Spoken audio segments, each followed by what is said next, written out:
Hello everyone, আমি অঞ্জনা আবারও চলে এলাম একটি নতুন ব্লগ নিয়ে। আজকে 4 জন মডেল আর 2 জন মেকআপ আর্টিস্ট। তো এই বড় রিস্কটা আমরা নিয়েই নিলাম দুজনে, যে দুজনে দুজন করে সাজাবো। মেকআপ প্রোডাক্টের অবস্থাটা দেখো। যেহেতু দুজন করে রেডি করতে হচ্ছিল, তাই মেকআপের সম্পূর্ণ ভিডিওটা নেওয়া হয়নি।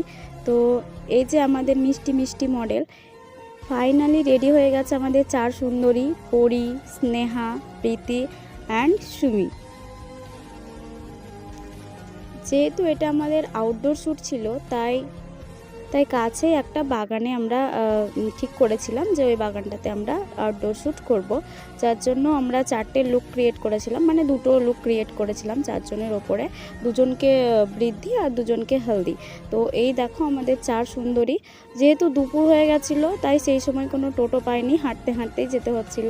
আর পাবলিকের রিয়াকশান দেখো, মানে সবাই রাস্তায় তাকিয়ে তাকিয়ে দেখছিল যে কোনো প্রোগ্রাম আছে কি না। আর কাছে একটা বাগান ছিল, সেই বাগানটাতে আমরা শ্যুট করছিলাম। তো সেই সময় এক এক করে শ্যুট হচ্ছিল, একজন ফটোগ্রাফার ছিল। এই যে আমাদের পিচ্চি মডেল স্নেহা, এটা আমার মডেল। আর তখন ফার্স্ট ফটোশ্যুট ওই করছিল, আর বাকিরা তখন দাঁড়িয়েছিল। এই যে আমার মডেল স্নেহা, এর ওপর আমি বৃদ্ধি লুক ক্রিয়েট করেছিলাম। ওরা প্রফেশনাল না, আনপ্রফেশনালি প্রথম শ্যুট এটা ওদের লাইফে। আর এটা সুমি, ওর ওপর আমি হলদি লুক ক্রিয়েট করেছিলাম।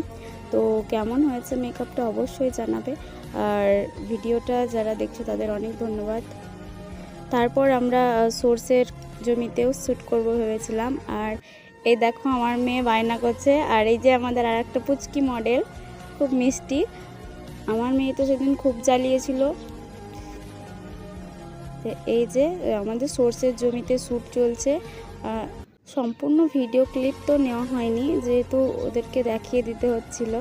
আর এটা আমার মডেল। আর এই যে আমার বান্ধবী দাঁড়িয়ে আছে, ও দুজনের লুক ক্রিয়েট করেছিল, এর আর ওই আরেকজনের। তো দেখো ফটোশ্যুট চলছে, সব একে অপরে রিলস বানাচ্ছে। এটা আমার হলদি লুকের ব্রাইড সুমির ওপর আমি হলদি লুক ক্রিয়েট করেছিলাম। কতটা স্কিন টোন ওয়াইজ হয়েছে মেকআপটা তো অবশ্যই জানাবে।